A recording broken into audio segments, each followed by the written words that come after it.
दोस्तों आज हम सिस्टमैटिक इन्वेस्टमेंट प्लान यानी एसआईपी के बारे में जानेंगे और ये समझेंगे कि एक सिंपल सा इन्वेस्टर जिसको स्टॉक मार्केट की बहुत ही कम नॉलेज है वो बहुत सारे ओवर कॉन्फिडेंट इन्वेस्टर और ट्रेडर को कैसे आसानी से बीट कर सकता है। तो सबसे पहले हम जल्दी से ये समझ लेते हैं कि ये एसआईपी होता क्या है। तो दोस्तों ये एक बहुत ही सिंपल सा कॉन्सेप्ट है लेकिन उतना ही पावरफुल है। अब यहाँ पे आप एक म्यूचुअल फंड कंपनी को या कोई इन्वेस्टमेंट ऐप को एक इंस्ट्रक्शन दे के रखते हो कि आपका एक स्पेसिफिक अमाउंट एक स्पेसिफिक डेट में एक स्पेसिफिक म्यूचुअल फंड में इन्वेस्ट हो जाना चाहिए। जैसे मेरी एसआईपी होती थी 5 तारीख की, तो जब मुझे 1 तारीख को सैलरी मिलती थी तो इससे पहले कि वो कहीं और खर्चा हो जाए वो पैसा एसआईपी के जरिए इन्वेस्ट हो जाता। तो दोस्तों दिखने में काफ़ी सिंपल कॉन्सेप्ट लग रहा होगा, लेकिन जब मैं आपको इसके मैजिक के बारे में बताऊंगा तो आपके होश उड़ जाएंगे। तो चलिए शुरू करते हैं। तो दोस्तों स्टॉक मार्केट में पैसे कमाने का एक काफ़ी सिंपल रूल है कि हमें किसी स्टॉक को या म्यूचुअल फंड को सस्ते में खरीदना है और फिर उसे महंगे प्राइस पे बेच देना चाहिए, यानी buy when price is low and sell when the price is high. या फिर आपको तब ज्यादा इन्वेस्ट करना चाहिए जब मार्केट नीचे हो, और जब मार्केट ऊपर चला जाए तो आपको तभी भी अगर इन्वेस्ट करना है तो आपको वो टाइम पे थोड़ा कम इन्वेस्ट करना चाहिए। लेकिन दोस्तों प्रॉब्लम ये है कि एक नॉर्मल आदमी जिसको इन्वेस्टिंग की ज्यादा नॉलेज नहीं है वो पता लगाएंगे कैसे कि मार्केट ऊपर जाने वाला है या नीचे जाने वाला है। इनफैक्ट एक नॉर्मल आदमी तो क्या, एक्सपर्ट्स भी सही तरीके से प्रेडिक्शन कर ही नहीं सकते कि आने वाले 6 महीने में या 1 साल में स्टॉक मार्केट कहाँ जाने वाला है। तो यहाँ पे एसआईपी का मैजिक काम आता है और इसको हम एक एग्जाम्पल के जरिए समझते हैं। तो दोस्तों मान लो आप 5,000 रुपये की एसआईपी सेट करते हो हर महीने की 5 तारीख के लिए, और वो म्यूचुअल फंड की एनएवी फिलहाल 100 की है। तो इस हिसाब से आपको उस म्यूचुअल फंड के 50 यूनिट्स मिलेंगे। फिर कुछ महीनों बाद जब वो म्यूचुअल फंड की एनएवी इंक्रीज होती है और वो 150 की हो जाती है तो आपको उसी म्यूचुअल फंड के 33.33 यूनिट्स मिलेंगे। मतलब जब प्राइस इंक्रीज होता है तो ऑटोमेटिकली आप कम यूनिट्स खरीदते हो क्योंकि आपने एक फिक्स्ड अमाउंट की एसआईपी सेट की है, ना कि एक फिक्स्ड यूनिट की। और जब मार्केट नीचे जाएगा तो आप ऑटोमेटिकली ज़्यादा इन्वेस्ट करोगे। जैसे अगर मार्केट क्रैश होता है और आप अपनी एसआईपी कंटिन्यू रखते हो और मान लो आपके म्यूचुअल फंड की एनएवी नीचे गिर के 50 की हो जाती है तो आपकी वही 5,000 रुपये की एसआईपी से आपको इस बार 100 यूनिट्स मिलेंगे। तो इसका मतलब ये है कि आप ऑटोमेटिकली ज़्यादा बाई करते हो जब मार्केट नीचे होता है, और जब मार्केट ऊपर जाता है तो आप ऑटोमेटिकली कम बाई करते हो क्योंकि आपने एक फिक्स्ड अमाउंट सेट करके रखा है। तो इसको हम डॉलर कॉस्ट एवरेजिंग कहते हैं। अब दोस्तों आपको अगर ये कॉन्सेप्ट अभी भी नहीं समझा तो मैं आप लोगों को इसका लाइव एग्जांपल दिखाता हूँ। अब ये एक म्यूचुअल फंड है जिसका नाम है JM Core 11, जो मार्च 2008 में लॉन्च हुआ था, और इसके लॉन्च होने के टाइम पे इसका एनएवी था 10 का और अभी इसका एनएवी है 10.5 का। मतलब 12 साल में ये म्यूचुअल फंड सिर्फ 5% ऊपर गया है। मतलब सिंपल लैंग्वेज में अगर मैं कहूँ तो जिसने भी इस म्यूचुअल फंड के स्टार्ट में 1 लाख रुपए इन्वेस्ट किया 12 साल पहले, तो उसके इन्वेस्टमेंट की वैल्यू आज सिर्फ और सिर्फ 1,05,000 की होती, जो कि सेविंग्स अकाउंट से भी ज़्यादा बुरा परफॉर्मेंस हुआ क्योंकि 3-4% तो आपको कोई भी सेविंग्स अकाउंट से मिल ही जाता है, वो भी ईयरली। और अगर हम ये 5% की रिटर्न को CAGR में कन्वर्ट करेंगे तो ये सिर्फ 0.36 का होता है। लेकिन अगर आपने इसी फंड में एसआईपी के थ्रू इन्वेस्ट किया होता और आपने सिर्फ 1,000 रुपये की एसआईपी सेट की होती तो आपने अभी तक इसमें टोटल 1.6 लाख रुपीज़ इन्वेस्ट किया होता और आपके पोर्टफोलियो की वैल्यू अभी होती 3.24 लाख, जो होता है 10.1% का कंपाउंडेड रिटर्न। तो दोस्तों दोनों ही केस में म्यूचुअल फंड सेम है, टाइम होराइजन भी सेम है, बस इन्वेस्ट करने का तरीका थोड़ा अलग है। एक में आप डायरेक्टली इन्वेस्ट करते हो यानी लमसम इन्वेस्टमेंट, और दूसरे में आप एसआईपी के थ्रू इन्वेस्ट करते हो। तो दोस्तों ये है मैजिक ऑफ एसआईपी। तो इसको हम टाइम डाइवर्सिफिकेशन कहते हैं। आपने पोर्टफोलियो डाइवर्सिफिकेशन के बारे में तो ज़रूर सुना होगा, जहाँ पे आप अलग अलग कंपनीज का स्टॉक खरीदते हो डाइवर्सिफाई करने के लिए, लेकिन टाइम डाइवर्सिफिकेशन के बारे में नहीं सुना होगा। लेकिन ये भी एक बहुत ही इंपॉर्टेंट कॉन्सेप्ट है जो आपको आज इस वीडियो में देखने मिल रहा है। इसकी वजह से आपके लॉन्ग टर्म में लॉस होने के चांसेस बहुत कम हो जाते हैं, क्योंकि यहाँ पे आप स्टॉक मार्केट को प्रिडिक्ट करने का रिस्क पूरी तरह खत्म कर देते हो। तो इसीलिए जब आप एक लमसम यानी वन टाइम इन्वेस्टमेंट करते हो तो वो एक डबल एज स्वॉर्ड की तरह काम करता है। इसका मतलब ये है कि अगर आपकी टाइमिंग परफेक्ट निकली और आप एकदम राइट टाइम पे इन्वेस्ट करते हो तो आप एसआईपी वालों से ज़्यादा प्रॉफिट कमाओगे। लेकिन अगर आपकी टाइमिंग खराब निकली और आपके इन्वेस्ट करने के बाद मार्केट नीचे जाता है तो आपका रिटर्न और ज़्यादा खराब होगा और आप रिग्रेट करते रह जाओगे कि काश थोड़ा सा पैसा बचा के रख लिया होता तो वो अभी इन्वेस्ट कर लेते वगैरह वगैरह। अब दोस्तों अगर हम इस फंड को एनालाइज करेंगे तो हमें यहाँ पे पता चलेगा कि इसके लॉन्च होने की टाइमिंग बहुत ही खराब थी। ये बिल्कुल मार्केट क्रैश के पहले लॉन्च हुआ था और इसके साथ में ये एक पुअर परफॉर्मिंग फंड निकला। आप देख सकते हो सेंसेक्स का रिटर्न कहाँ पर है और इसका रिटर्न कितना बुरा है, लेकिन फिर भी इतने खराब फंड में एसआईपी करने वालों को भी एटलीस्ट 10% का रिटर्न तो मिल ही गया। अब दोस्तों ये सब मैं इसलिए कह रहा हूँ क्योंकि जब पिछले साल मार्च में जब मार्केट क्रैश हुआ था तो वो इन्वेस्ट करने का बहुत ही अच्छा टाइम था, लेकिन बहुत ही कम लोगों ने वो टाइम पे इन्वेस्ट किया होगा। मैक्सिमम लोगों ने वो टाइम पे अपने शेयर्स और म्यूचुअल फंड को सिर्फ सेल किए थे।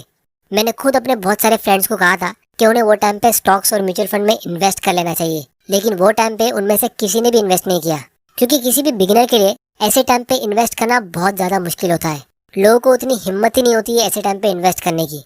मेरे सारे फ्रेंड्स सब यही कह रहे थे कि वो मार्केट के थोड़ा सा रिकवर होने का वेट करेंगे और जब अच्छे सिग्नल दिखेंगे तब वो इन्वेस्ट करेंगे।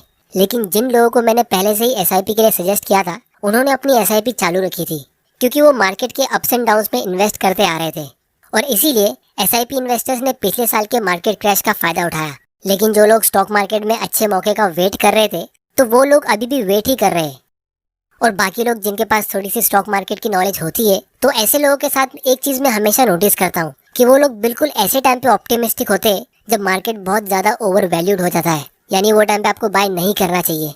और जब मार्केट क्रैश होता है और इन्वेस्ट करने का अच्छा मौका होता है, तो लोग वैसे टाइम पे डरे हुए होते हैं और उस टाइम पे वो कुछ एक्शन ले ही नहीं पाते। तो इसीलिए वॉरेन बफे की एक बहुत ही फेमस लाइन है कि be greedy when others are fearful and be fearful when others are greedy. तो दोस्तों, ये बोलना बहुत आसान है, लेकिन असलियत में जब मौका आता है तो वो मौका बहुत ज़्यादा टाइम के लिए रहता नहीं है। और अगर आपका माइंडसेट स्ट्रांग नहीं है तो आप सिर्फ सोचते रह जाओगे और मार्केट ऊपर भी चला जाएगा। तो इसीलिए आप लोगों से मैं दो सिंपल क्वेश्चन पूछता हूँ। दोस्तों, इन्वेस्टिंग का मतलब क्या होता है? क्या इसका मतलब ये होता है कि पैसा आपके लिए काम करे या आप पैसों के लिए काम करें? जब आपने एक बार अपनी ऑफिस में मेहनत करके पैसा कमा लिया है, तो वापस उसके लिए आपको काम करने की क्या ज़रूरत है? तो ये एसआईपी आपको एक ऐसा मौका देता है जहाँ पे आप स्टॉक मार्केट के जरिए पैसिव इन्वेस्टिंग कर सकते हो और अपने पैसों को काम पे लगा सकते हो।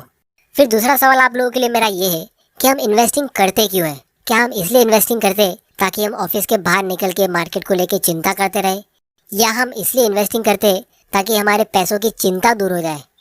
तो अगर आप अपनी वेल्थ को ग्रो करने के लिए अपना सारा फ्री टाइम फाइनेंशियल न्यूज़ और मार्केट गुरु को देखने में लगा दोगे, तो आप लाइफ को एंजॉय कब करोगे? तो इसीलिए एसआईपी का एडवांटेज ये है कि आपको मार्केट की चिंता करने की जरूरत ही नहीं पड़ेगी। मार्केट ऊपर जा रहा है या नीचे, आपको इससे कुछ टेंशन ही नहीं होगा। अगर स्टॉक मार्केट ऊपर जाएगा तो भी बढ़िया, क्योंकि वो टाइम पे आपके इन्वेस्टमेंट की वैल्यू बढ़ जाएगी। और अगर मार्केट नीचे जाएगा तो भी बढ़िया, तो आपको ज़्यादा यूनिट्स खरीदने मिलेंगे। फिर दोस्तों, इसका अगला बेनिफिट ये है कि आप एक अच्छी हैबिट क्रिएट करोगे डिसिप्लिन के साथ सेविंग्स और इन्वेस्टिंग करने की। क्योंकि अगर आपकी सेविंग्स नहीं भी होती है तो भी आप एसआईपी के जरिए वेल्थ क्रिएट कर सकते हो। उसके लिए आपको सिर्फ एक ही काम करना है। आपको एसआईपी की डेट ऐसी रखनी है कि जैसे ही आपको अपनी सैलरी मिलती है तो सबसे पहले उसका एक पोर्शन एसआईपी के थ्रू इन्वेस्ट हो जाना चाहिए। जैसे मेरी सैलरी फर्स्ट को आती थी तो मैंने फिफ्थ की एसआईपी सेट की थी। और अगर आप अपनी सैलरी का 10-20% एसआईपी के थ्रू इन्वेस्ट करते हो तो आपको पता भी नहीं चलेगा आप इन्वेस्ट कर रहे हो, और कुछ ही महीनों में आपकी आदत भी हो जाएगी और आप अपने लिए एक सिस्टम क्रिएट कर दोगे जहाँ से आप अपनी वेल्थ ऑटोमेटिकली ग्रो कर सकते हो।